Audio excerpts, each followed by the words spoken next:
का पिता है, कौन विष्णु की मां, शंकर का दादा कौन है, हमको दे बता। ये जानने के लिए कृपया सुनिए। जगत गुरु तत्वदर्शी संत रामपाल जी महाराज के अमृत वचन सर्व पवित्र धर्मों के पवित्र शास्त्रों के आधार पर। सत्संग में आने का समय नहीं मिलता हमारे को, और हम अपने पेट के लिए न जाने कहां कहां देश विदेश में जाकर के मजदूरी करने लग जाते हैं। परमात्मा कहते हैं, परमात्मा ने आके हमें बताया है, क्योंकि जो ज्ञान मैं आपको प्रचार कर रहा हूं ये परमात्मा का दिया हुआ है, ये जन साधारण की बनाई कथाएं नहीं है। और परमात्मा ने हमें आगाह करने के लिए, हमें चेताने के लिए ये तत्व ज्ञान अर्थात सत्संग प्रदान किया है। तो इन्होंने ये बताया कि हमारा कहने का तात्पर्य ये नहीं है कि आप काम ना करो, घर त्याग दो, ऐसा नहीं। प्रभु ने स्वयं आकर के वो लीला की थी, एक दुल्हे का रूप धारण करके और कपड़े बुना करते थे। हमारे लिए एक प्रमाण छोड़ गए, हमारे उदाहरण बना गए कि परमात्मा पाने के लिए जंगल में जाना, कर्म त्यागना अनिवार्य नहीं है। क्योंकि गीता जी में लिखा है कि अर्जुन यदि तू काम ना करेगा तेरा निर्वाह कैसे होगा। काम भी कर, राम भी रट। गलती ये कर रहा है कि तू केवल माया का मजदूर बना हुआ है, परमात्मा याद नहीं करता। काम भी कर, भगवान भी याद कर।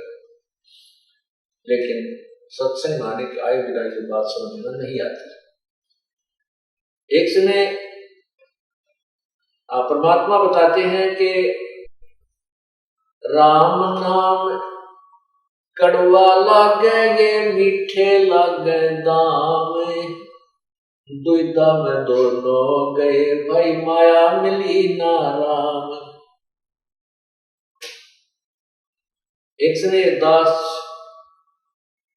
पंजाब के अंदर सत्संग करने गया हुआ था हमारे गुरु जी के स्थान पर। तो वहां हमारे गुरुदेव के जो शिष्य थे उनका कोई रिश्तेदार आया हुआ था, सपरिवार। शुक्र को वो आया हुआ था, शनिवार को उसने वापस वहां से चलना था।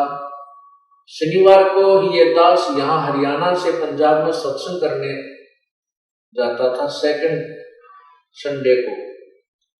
तो शनिवार को पहुंच जाते थे हम। संडे को सत्संग करके 12-1 बजे तक, 1:30 बजे से हम चल पड़ते थे, क्योंकि यहाँ सत्संग बहुत जोरों पर चल रहे थे।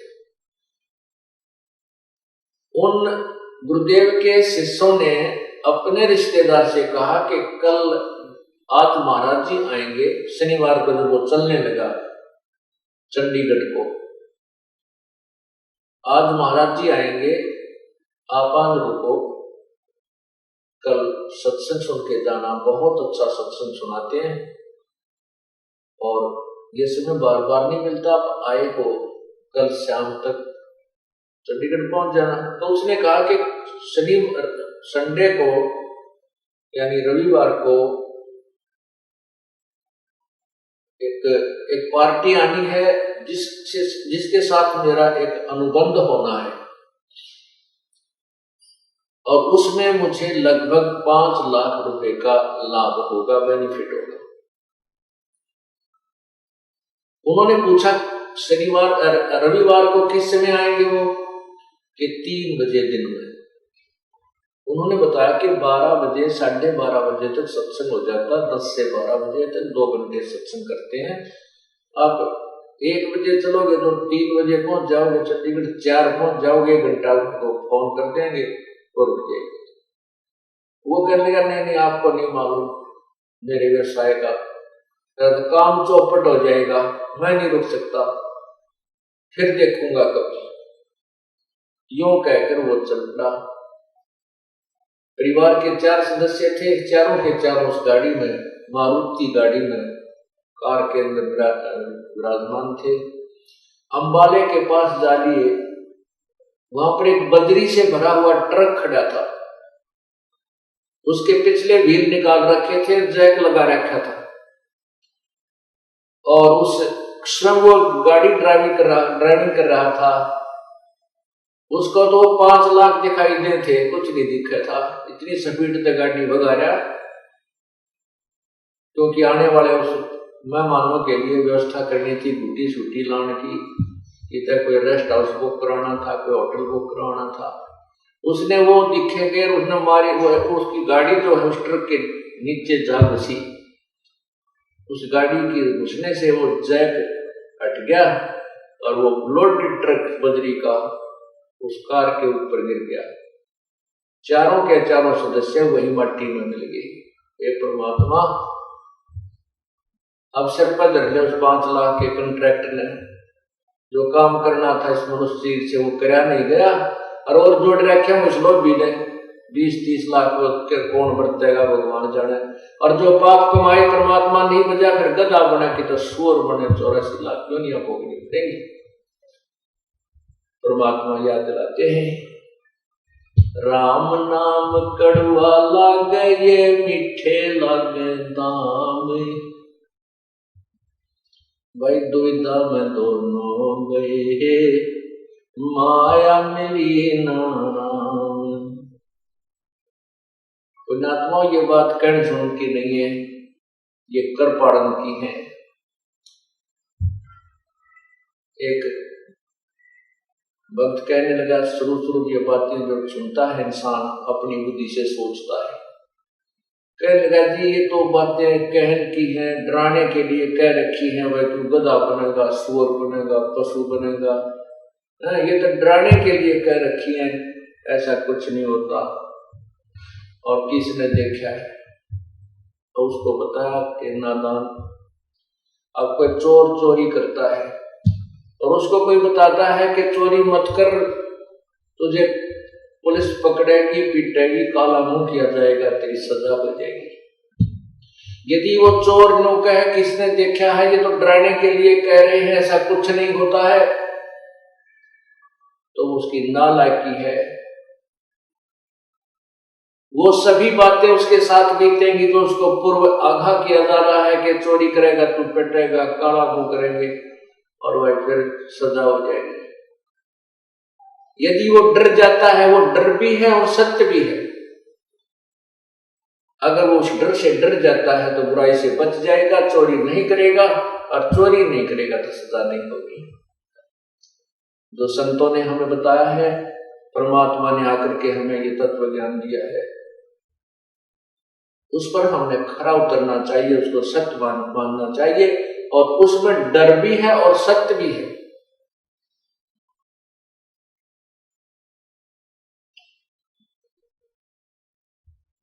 अब कहते हैं किसने देखा है, फिर आखिर में कहते हैं देखी जाएगी। अब जिन्होंने देखा है उन्होंने बताया है। अब हमारे पास वो ज्ञान की आंखें नहीं है तो हम ज्ञान नेत्रहीन हैं, और परमात्मा यानी जो संत जिनको ये ज्ञान था वो नेत्रों वाले थे, ज्ञान की आँखियां वाले थे। अब उन ज्ञान की आँखियां वाले नेत्र वालों ने हमें बताया है कि ऐसा करेगा तो ऐसा पाप होगा,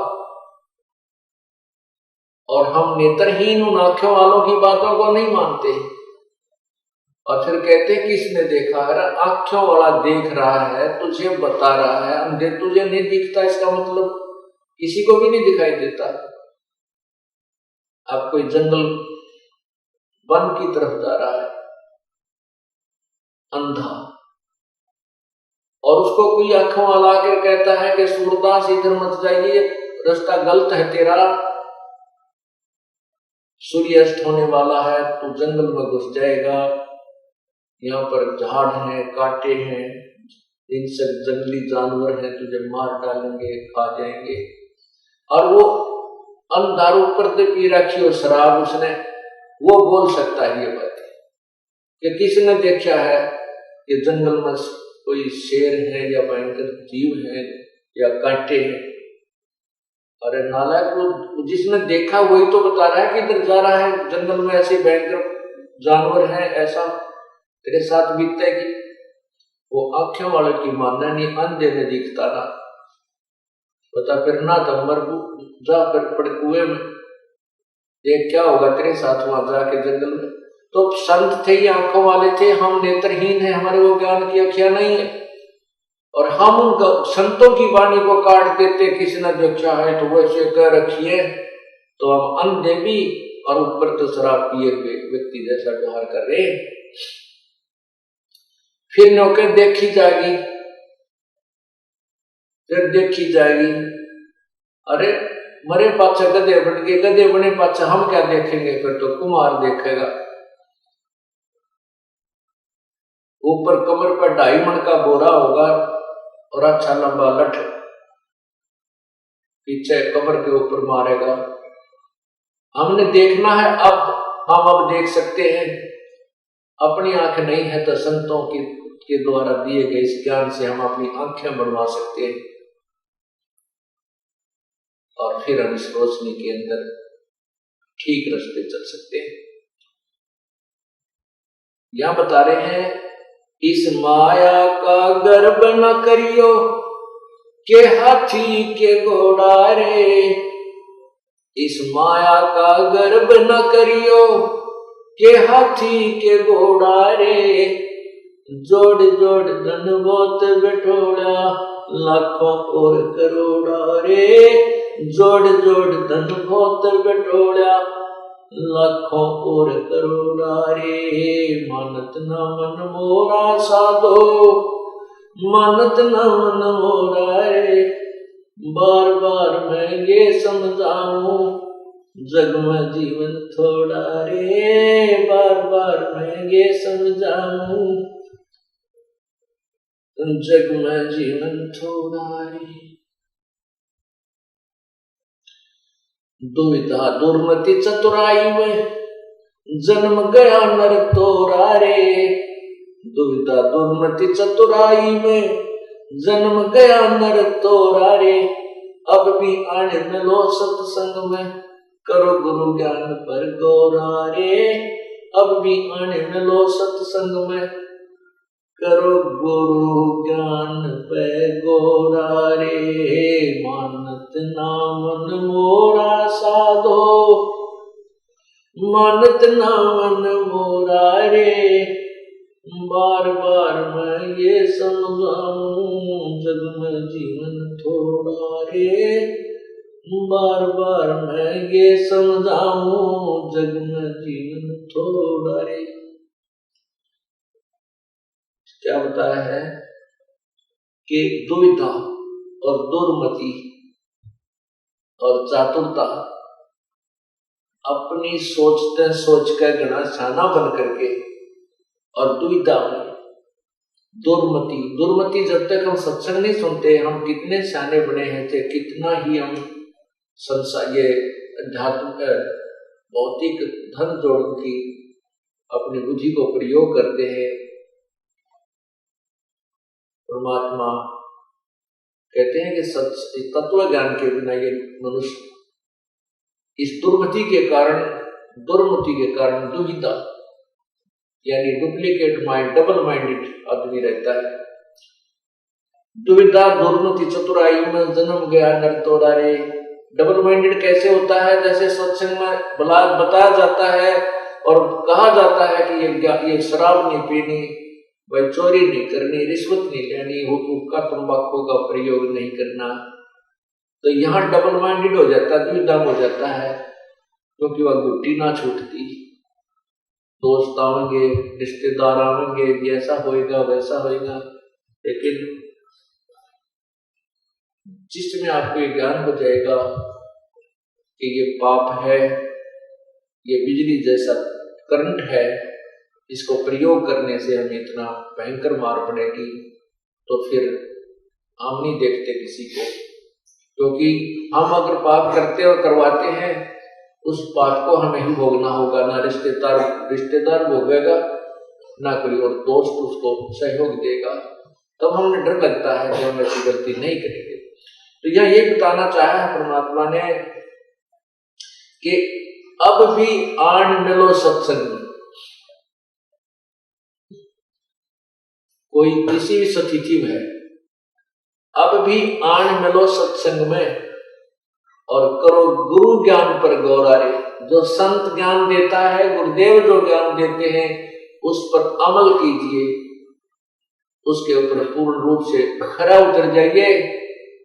तो करो गुरु ज्ञान पर गौरारे। जो संत बताते हैं उन बातों पर ध्यान दो, तब तुम्हारा कल्याण सुनिश्चित है। इसी प्रकार बताया है कि ये संसार समझदा नाही, कहंदा श्याम दोपहरे नु। गरीबदास ये वक्त जाते है, रोगे इस पैरे नु। ये संसार समझदा नाही, कहंदा श्याम दोपहरे नु। अब पुण्यात्माओं, जब तक हमने ज्ञान नहीं, हम अपने नैतिक जीवन को ही उत्तम मान रहे हैं। शराब पी कर इंसान यदि धूप में पड़ा हो और उसको कोई कहे अरे भले आदमी उठ ले तू यहां से, बहुत गलत जगह पड़ा है, ऊपर से धूप सता रही है, तो शराबी कहता है मत छेड़ मुझे, आहा हा आनंद हो रहे हैं, पसीना पसीना हो रहा है, कुत्ते उसका मुख में मुत मुत जाते हैं, और फिर भी कहता है मौज हो रही है, मुझे मत छेड़, आनंद हो रहे हैं। क्योंकि शराब के नशे में उसको वह गर्मी महसूस नहीं होती, जबकि सारा पसीना पसीना शरीर हुआ पड़ा है। ठीक हमारे ऊपर ये ज्ञान अज्ञान का ऐसा दबाव बना हुआ है कि हम इतने दुखों को भी सुख मान रहे हैं।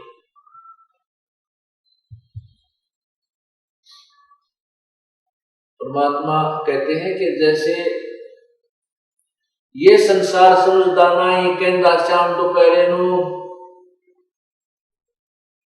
एक व्यक्ति के 4 लड़के थे, उसके 2 मृत्यु को प्राप्त हो गए, और एक व्यक्ति के 4 थे, 4वां मर गए।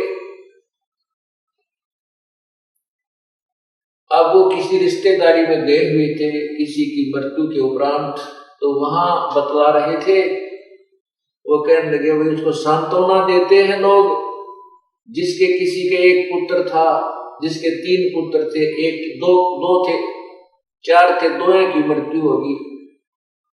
तो वहां वो व्यक्ति पहुंच गया जिसके 4 थे, 4 मर गए। तो अन्य व्यक्ति कहते हैं भाई तेरा तो क्या दुख है, देख इस बेचारे के 4 पुत्र थे, 4 मर गए। तो जिसके 2 मर गए उसने सब्र कर लिया चोखा, मैं इससे तो सुखी हूं, इसके 4 थे, 4 मर गए और मेरे 2 मरे। तो परमात्मा कहते हैं ये संसार समझदा नाही, कहंदा श्याम दोपहरे नु। हमने तुलनात्मक एक दूसरे को देखकर अपने आप को सुखी मान रखा है, या सुख नाम की चीज नहीं है। ये संसार समझदा नाही, कहंदा श्याम दोपहरे नु। गरीबदास ये वक्त जाता रो के इस पैरे। इस मनुष्य शरीर के जो समय है ये पैरा है, ये पहर होती है। जैसे 8 पहर का एक दिन रात होता है, यहाँ पहर का अर्थ समय से संबंधित है कि इस समय को याद करके रोया करोगे, मनुष्य शरीर नहीं रहेगा। कुत्ते बनकर गली में खड़े होकर के सर्दी के मौसम में और ऊपर से ठंडी ठंडी फवार पड़े, वही भक्त, वो व्यक्ति जो कोठियों में बैठा था, कारों में चला करता था, एसी चलते थे उसकी कारों में, परमात्मा की भक्ति की नहीं, आज वो कहाँ लेटा हुआ है, उसी कोठी के पीछे गली के अंदर कुत्ता बन के, और वही ऊपर को मुंह करके रो रहा है। उस समय उसको याद आती है मैंने भगवान की भक्ति नहीं की, जिस कारण से ना कोठी रही, ना कार रही, ना वो सुंदर शरीर रहा। उसके लिए परमात्मा कहते अच्छे दिन पाछे गए, अच्छे दिन पाछे गए, गुरु से किया ना हेत, अब पछतावा क्या करे भाई चिड़िया चुगी खेत। पुण्यात्मा, आप एक स्टूडेंट हैं, आप एक विद्यार्थी हैं और आपको परमात्मा पाने वाले विद्यालय में प्रवेश प्राप्त हो चुका है। अब जिनको प्रवेश प्राप्त हो चुका है अब भी नहीं पढ़ेंगे अर्थात अभी भक्ति नहीं करेंगे तो क्रियाएं आपको बताई जाती हैं कि खरे नहीं रहोगे, फिर बाद में कैसे पछताओगे। एक समय ये दास जब जेई की सर्विस करता था, वहीं पर एक मजदूर मजदूरी कर रहा था और जब वो पढ़ा करता था वो मजदूर, उसका एक साथी पढ़कर एक्सियन लग गया इसमें B&R के अंदर अर्थात सड़क के महकमे में। वो उसका साथी सहपाठी जो पढ़ा नहीं मजदूरी कर रहा था, वो तो उस सड़क के ऊपर टोकरियां डाल रहा था, सड़क के किनारों पर जो खड्डे हो जाते हैं, और उसका जो सहपाठी था वो एक्सियन कार में बैठा हुआ उसी सड़क से जा रहा था। तब वो खड़ा होकर कहता है कि ये जो जाने लग रहा ना कार में एक्सियन, मैं और ये इकट्ठा एक ही स्कूल में पढ़ा करते हैं, मेरे भाग फूट गए, मैं पढ़ा नहीं, यदि मैं पढ़ जाता तो मैं भी आज इसकी तरह कारों में चलता। तो पुण्यात्माओं, ये उस समय आपको याद आएगा जब हाथ से डोर छूट चुकी होगी। इसी प्रकार यदि अब स्टूडेंट्स हो आप विद्यार्थी हो अर्थात ये भक्त हो योगी हो, अब तुमसे अब पीछे रह जाओगे, कोई पढ़ेगा नहीं तो नहीं पढ़ेगा, वो तो गधा बनेगा, और जो पढ़ गया वो देव पद को प्राप्त हो गया, यानी सतलोक चला जाएगा। फिर बाद में वो गधा पछताएगा, देखो मेरा साथी था ये तो पढ़ गया अर्थात अपने सब कर्म धर्म को ठीक रख के अपनी भक्ति को सफल कर गया, आज ये सतलोक चला गया, मैं यही पढ़ा। तो उस समय पछताने से कोई लाभ नहीं होगा। उसके लिए परमात्मा कहते हैं अच्छे दिन पाछे गए, गुरु से क्या ना हेत, ये पछतावा के बिना चिड़िया चुगी खेत।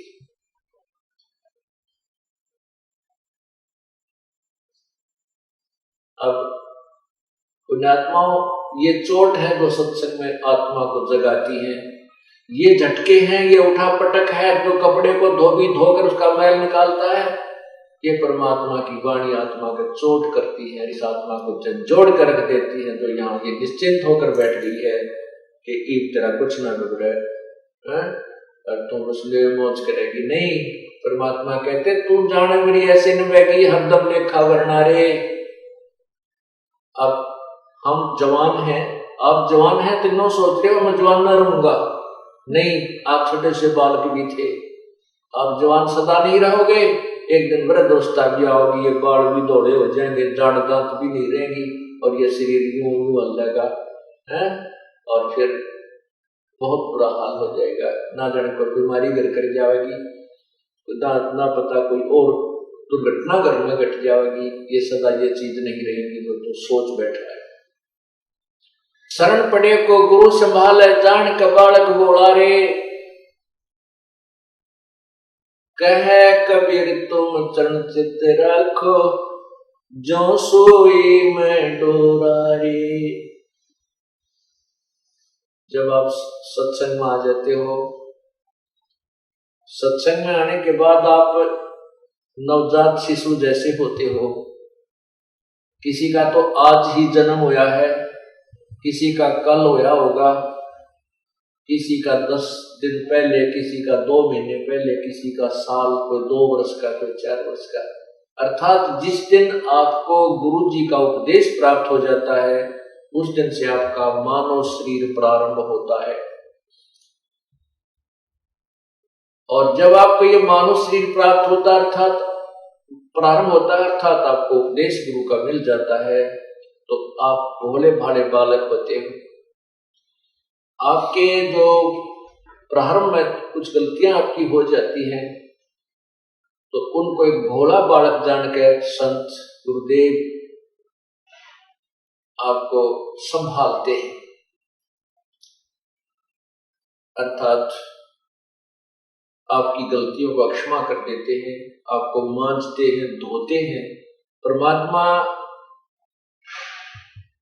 के से मिलने योग्य बनाते हैं। जैसे बच्चा ने टट्टी पेशाब करके सारा शरीर खराब कर रखा होता है, कपड़े भी खराब कर रखे होते, तो माँ उसको सीने से नहीं लगाएगी, पहला साफ करेगी, धोएगी और फिर उसने नए कपड़े बना के सीने से लगाओगी, प्यार करेगी, दूध पिलाओगी।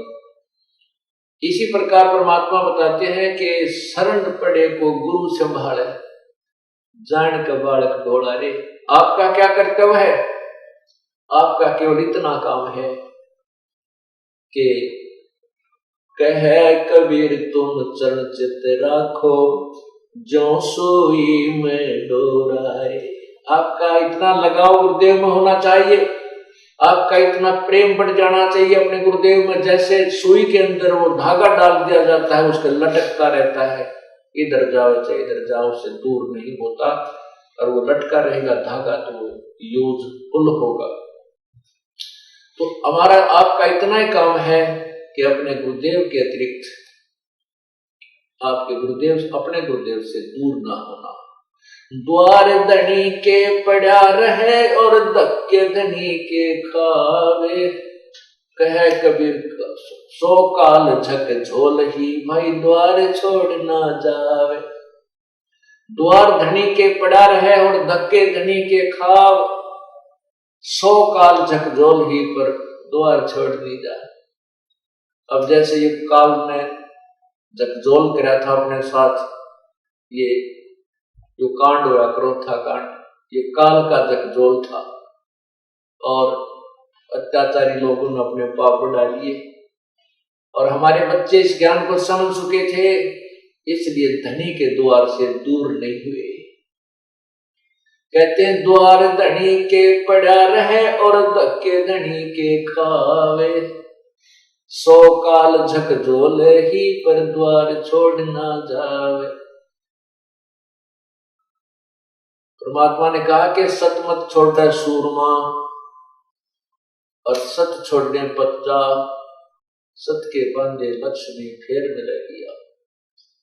अपने कर्म धर्म ने मत छोड़ना। यदि थोड़ी बहुत कोई आपत्ति आ जाती है, उसमें आप क्रियाक्रम भूल जाते हो, तो फिर गलत है। नहीं, अपना लगे रहना और फिर देखना आपकी फिर वही मौज कर देगा परमात्मा। इस सत्य के रहने से वही जो का तुम आपको सब वस्तु प्राप्त हो जाती है। क्या बताया था? आजम तेरे घटने घेरे, तो राम कर्ण ना पावेगा। अंत समय में जो भक्तिहीन प्राणी होता है, जो परमात्मा को याद नहीं करता, पूर्ण संत से उपदेश नहीं लेता, तो मरता है। उस समय यम के दूत कुछ समय पहले आ जाते हैं उसके पास, और ये मनुष्य शरीर हमारा श्वासों से निर्धारित है, आयु जो हमारी श्वासों से निर्धारित है। तो उन यम के दूतों को पता होता है कि इसके घंटे 2 घंटे के श्वास रहते हैं, कि 20 मिनट के हैं, यानी 1000 हैं, 2000 हैं, 50 कितने हैं, कितने सांस इसके शेष हैं। तो उस समय उसकी गर्दन बंद कर देते हैं, उसकी जुबान बंद कर देते हैं, वो बोल नहीं सकता। क्योंकि यदि अंत समय में वो भगवान ने याद कर जाए तो उसको राहत मिलती है। इसलिए भक्तिहीन प्राणी को अंत समय में परमात्मा याद वैसे तो आवे को नहीं, बिल्कुल नहीं आवा, चाहे कोई कोशिश कर लेना, क्योंकि उसने सारे उम्र में जो पाप और कर्म कुकर्म किए हैं वो उसके शरीर में इतना प्रभाव कर देते हैं, उसको याद दिलाएंगे राम नाम तो भी नहीं बोल सकता, क्योंकि तो पहले अभ्यास करना पड़ता है, तभी अंत समय में भगवान याद आता है। तो यम के दूत जब आते हैं तो उसकी जुबान बंद कर देते हैं, और फिर वो संकेतों से संकेत करता है, बच्चों को बुलाता है, ऐसे करता रहता है। वो बोल नहीं सकता, क्योंकि यम के दूतों ने उसकी गर्दन, उसके घट को अंदर से घेर लिया है। और भक्तिहीन प्राणी फिर क्या करता है, संकेतों से बोला है। अब देखो अंत में राम नाम उसके याद आएगा जो पहले अभ्यास कर रहा है। जैसे अब आप आते हो, नाम ले लिया, ज्ञान सुना, कभी आरती कर रहे हो, सुबह का नित्यनेम कर रहे हो, कभी दोपहर की रामायणी कर रहे हो, फिर कभी शब्द सुन रहे हो परमात्मा की महिमा के, कभी सत्संग सीडी या अपने कोई कैसेट से सुन रहे हो, और कभी अपना फिर मंत्र याद कर रहे हो। तो आपका अभ्यास बढ़ गया। आपको स्वप्न में भी भगवान याद रहेगा, रात में भी, दिन में भी, काम धंधे से फुर्सत मिलते ही परमात्मा याद आ जाता है। और जब आपकी मृत्यु होगी आपका ही भगवान याद आएगा फिर, क्योंकि अंत समय में जब हम भगवान को, क्योंकि गीता जी में लिखा है 8वें अध्याय के 13वें श्लोक में कि अर्जुन मेरा एक ओम मंत्र है, इसका अंतिम सांस तक, आखिरी सांस तक, मरते समय तक इसको याद करता हुआ शरीर छोड़कर जाएगा तो मेरे वाली गति को प्राप्त होगा। और 8वें अध्याय के 8 से लेकर 10 3 मंत्रों में ये कहा कि उस परमात्मा की भक्ति करता हुआ जो प्राणी अंतिम सांस तक उसकी भक्ति करता, शरीर छोड़कर जाता, तो उसको प्राप्त हो जाता है। और ये बिल्कुल सही है। परमात्मा कहते हैं राम नाम रटते रहो, राम नाम रटते रहो जब तक घट में प्राण। आखिरी सांस तक सभी ये सिमरण करना पड़ेगा, क्योंकि हमारा श्वास से सिमरण चलता है, वो सतनाम होता है, और उसका अंतिम सांस तक जाप करने से ही हम परमात्मा प्राप्त होते हैं। अंत समय में सांस सुमरण जब होगा जब हम पहले अभ्यास कर रहे होंगे। अब जैसे कोई दिन में केले बेच रहा रेडी पर, सारा दिन करता, ले लो 10 के 20, 10 के 20, 10 के 12 के 8, 12 के 8, बढ़िया। रात में फिर वो इतने रुके मारे सारी रात, ले लो 8 के 12, 12 के 8, 12 के 8। तो जैसा उसने दिन में अभ्यास किया ऐसा ही रात में। एक समय हम पढ़ा करते छोटे छोटे 5वीं 6वीं 4थी में, हमारा एक चाचा था दूसरे दादा का, वो बोला था किसी के भी आकर रात में दिन में वही खाना खा लेता हुए सो जाया करता। वो बाजरे का रुखाला जाया करता, बाजरे का रुखाला जाते थे। चिड़िया बहुत परेशान करती है, बाजरे को खाती है, उनको सारा दिन रुखवाले ने ऐसा करना पड़ता, हर करनो को फटकना रखते थे, गोफिया वो छोड़ते थे, कुड़का आवाज लगाते थे। तो दिन में वो 1-2 महीने पक्का अभ्यास हो जाता हुर्र करूंगा। वो एक दिन हमारे हम ऊपर पढ़ रहे थे, गर्मियों के दिन होते हैं वो, तो वो आके वहां सो गया, हम अपना पढ़ रहे थे, वो एकदम जोर तो उठा, हम भी डर गए, वहां क्या हो गया? हमने उठाया, वहां चाचा क्या हो गया तेरे? वो उठ कर देखने लगा,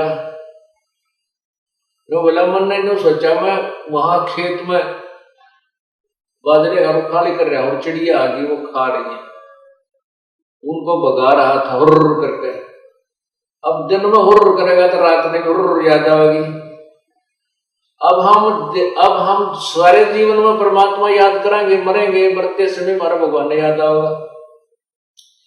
और जिसने परमात्मा याद किया नहीं, सारा दिन सारी उम्र खो दी 2 के 20 बनाने में, तो उसका समय परमात्मा याद नहीं आएगी, वही बातें, वही कुमत याद आएगी। एक समय एक बुढ़ा ऐसे ही एक वृद्ध मरने लगा, उसकी जुबान बंद होगी, जुबान बंद होगी तो अब उसने घर वालों ने, बच्चों ने ये पता था कि हमारे पिताजी के पास पैसा बहुत है, ऐसा उनको डाउट था। और बीच बीच में वो बुढ़ा भी अपनी सेवा करवाने का हमारा संकेत कर देता था, भाई मेरा धन दाव रखा है, जो सेवा करेगा उसी को बताऊंगा। तो पहले बुजुर्ग ये ताली लाया करते सेवा करवाने की, यही फार्मूला बनाया करते और बच्चे फिर सेवा करते, पिताजी अंत समय मुझे धन बता जाएगा। तो उन बच्चों को शंका होगी कि पिता, और वो वृद्ध की जुबान बंद होगी, वो संकेत कर रहा है, ऐसे ऐसे ऐसे कर रहा है। बच्चों ने सोचा पिताजी बोल नहीं पा रहा है और धन बताना चाहता है, ये मृत्यु को प्राप्त होने वाला है। उन बच्चों को पता था कि एक दूसरे गांव में एक व्यक्ति है जो ऐसी दवाई मुंह में डाल देता है या इंजेक्शन लगाता है, वो 500 रुपए लेता है, और जब तक उस व्यक्ति के श्वास हैं 2 मिनट 4 मिनट वो जुबान खोल देता है, बोल लेता है। तो भागकर उस गांव में गए और उस डॉक्टर ने ले बुला के, और उस डॉक्टर ने उसका इंजेक्शन लगा दिया, 500 रुपये लेगा, वो चला गया। बूढ़ा बोलने लग गया। तो वो कहने लगे पिताजी बता, जल्दी बता दो कहाँ रखा है वो धन।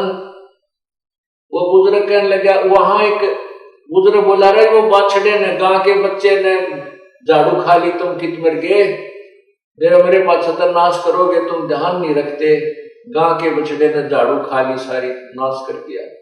नो कह कर बुढ़ा मर गया, इतना सांस शेष रह रहा था। अब वो गाय का बच्चा कोई झाड़ू खा रहा था और बुढ़े की दृष्टि मरते समय उस पर पड़ेगी, उसके मन में यह चिंता होगी तेरे मरने के बाद ये बच्चे नाश करेंगे, देख कति संभाल नहीं करते और यह झाड़ू खराब कर दी बच्चे, गाय के बच्चे। अब उन दोनों बच्चों ने माथे माथ मारा, पिताजी यह 2.5 आना की झाड़ू 500 रुपए में पड़ेगी।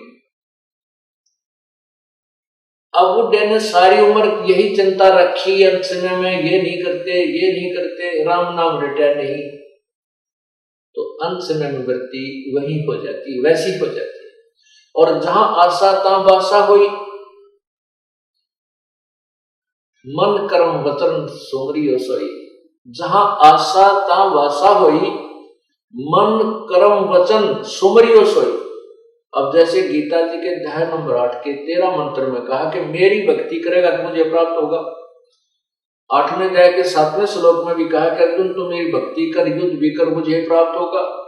8वें अध्याय के 8 से 9 10 में कहा है कि उस परमात्मा, पूर्ण परमात्मा की भक्ति करेगा तो उस परम दिव्य पुरुष परमात्मा को तो प्राप्त होगा। यानी मन कर्म वचन से, चाहे तूने इस ब्रह्म की भक्ति करनी है चाहे पूर्ण परमात्मा की करनी है, दोनों उस जिसकी भी करेगा मन कर्म वचन से ही करेगा। हाँ, जहां आशा तहां बासा हुई।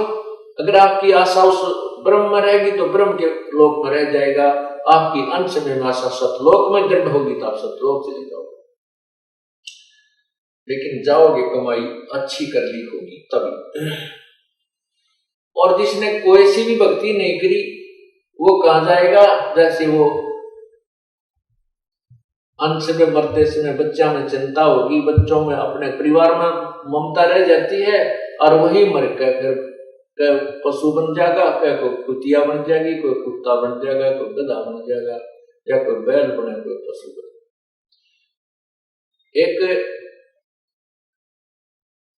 भगत, एक व्यक्ति किसान था, उसके पास परमात्मा कबीर जी जाया करते थे साधु संत रूप में।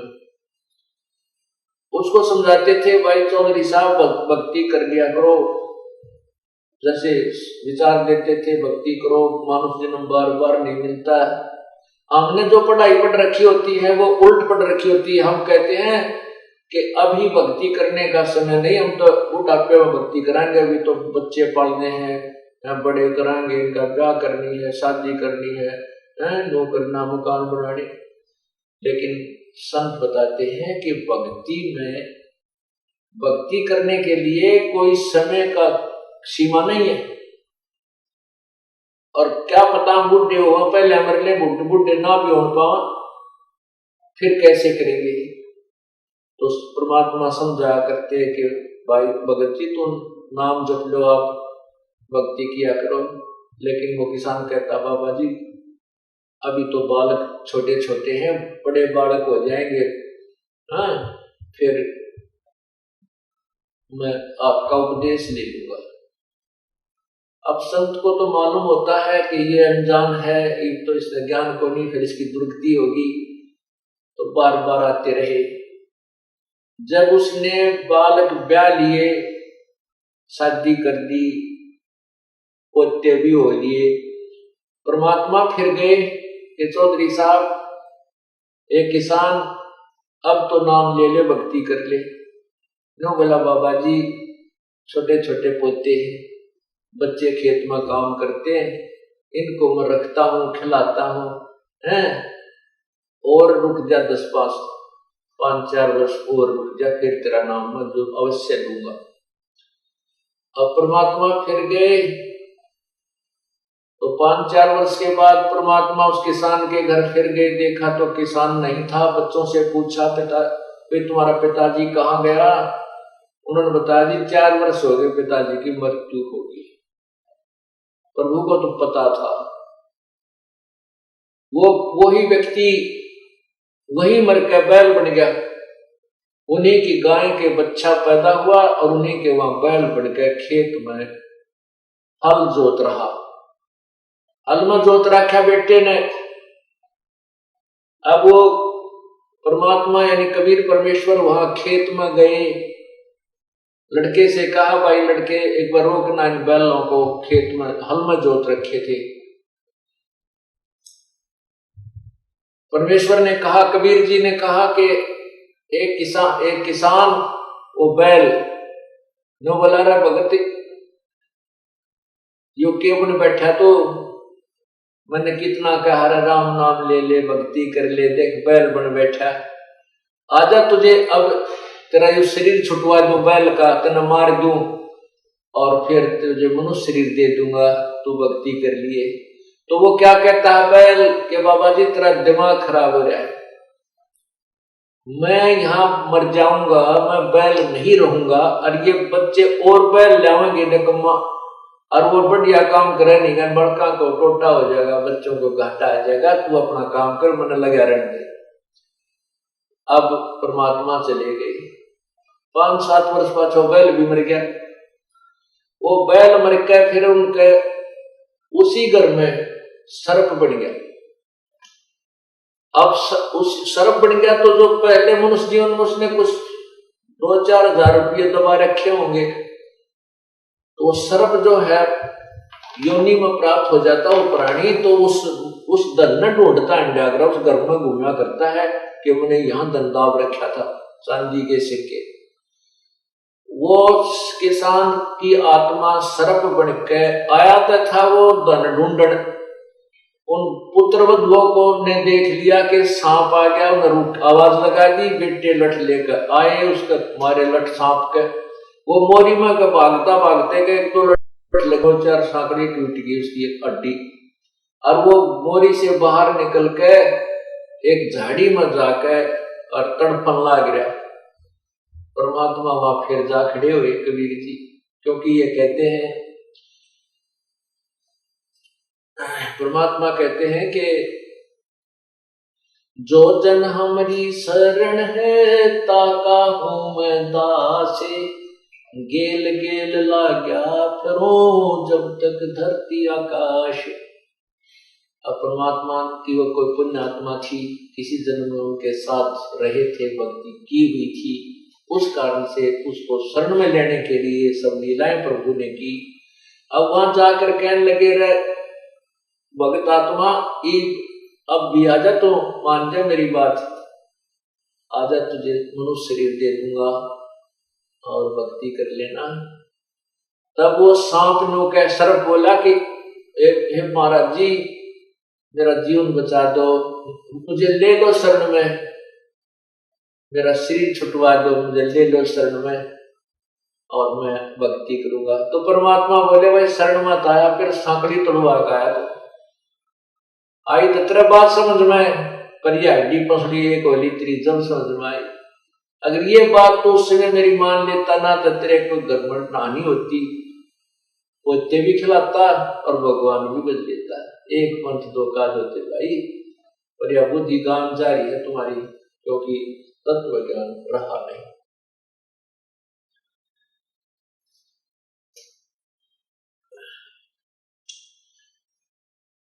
मेरे साधो भाई सब जग भूला पाया, मेरे साधो भाई सब जग भूला पाया।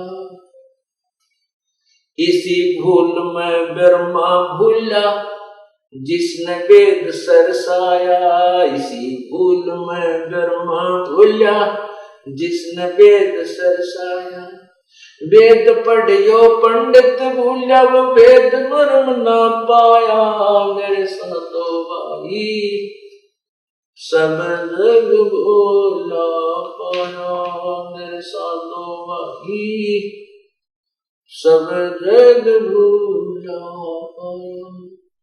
इसी भूल में विष्णु भूला जिन वैष्णव धर्म चलाया, इसी भूल में विष्णु भूला जिन वैष्णव धर्म चलाया।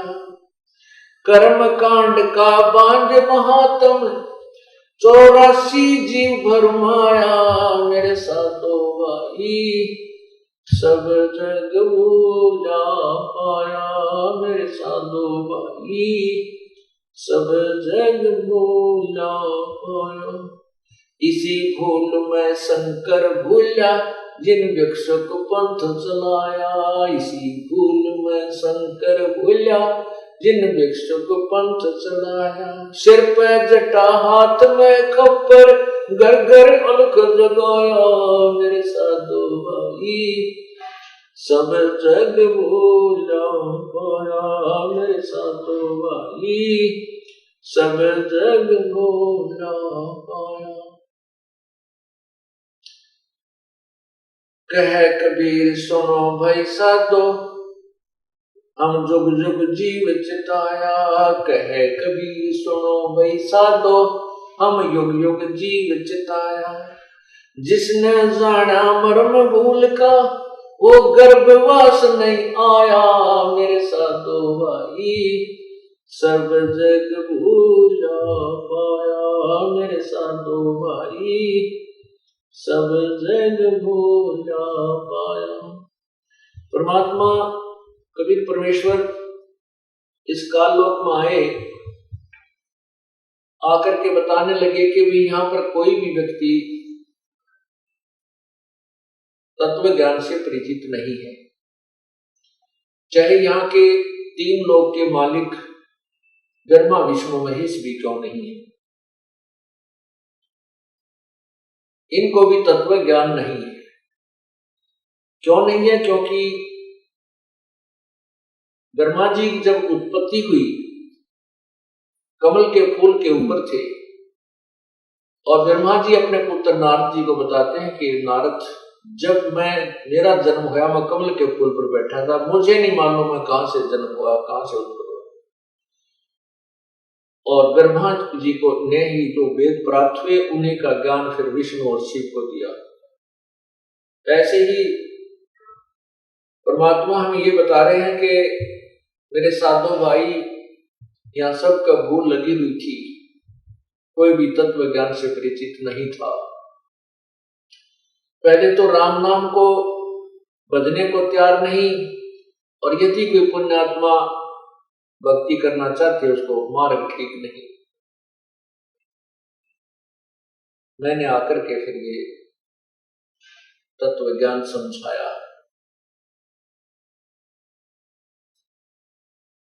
अब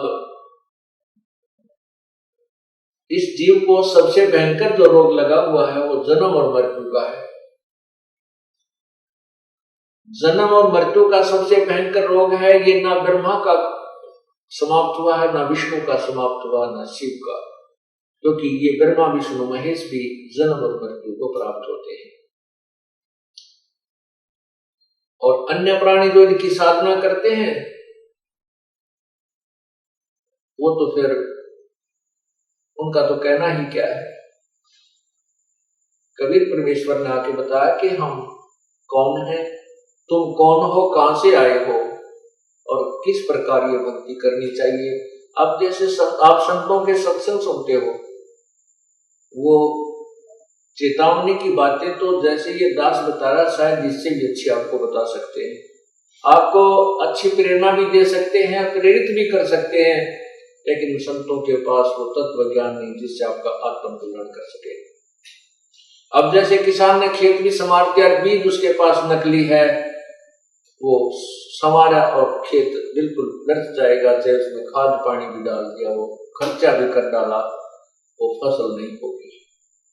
जो तत्व ज्ञान है, जो सार नाम है और सार ज्ञान है, इससे जीव का कल्याण होता है। पहले तो हम परमात्मा भजने को तैयार नहीं, और यदि रुचि बनती है तो हमारे को मार्ग ठीक नहीं। ये सारी भूल भुलैया किसने कर रखी है? ये काल भगवान ने कर रखी। ये काल भगवान कौन है और हम क्यों जन्मते और मरते हैं? हमारा क्या उद्देश्य है? आज हमारे पास सब कुछ है, बेटा भी है, बेटी भी है, कार भी है, कोठी भी है, अच्छी संपत्ति है, और एक्सीडेंट में या अन्य किसी कारण से आज मृत्यु हो जाती है, मेरा कुछ भी नहीं है। ये भूल भुलैया क्यों डाल रखी है? हमें किसने जकड़ रखा है? हमारा उद्देश्य क्या है यहाँ पर रहने का? ये आपको 5 दिन के सत्संग में निर्णायक ज्ञान हो जाएगा। प्रेम पूर्वक सुनते रहिए और अपने अन्य भी भाई बहन रिश्तेदार परिवार को भी आमंत्रित कीजिए और इस संत समागम गंगा में गोते लगाइए। सत साहिब।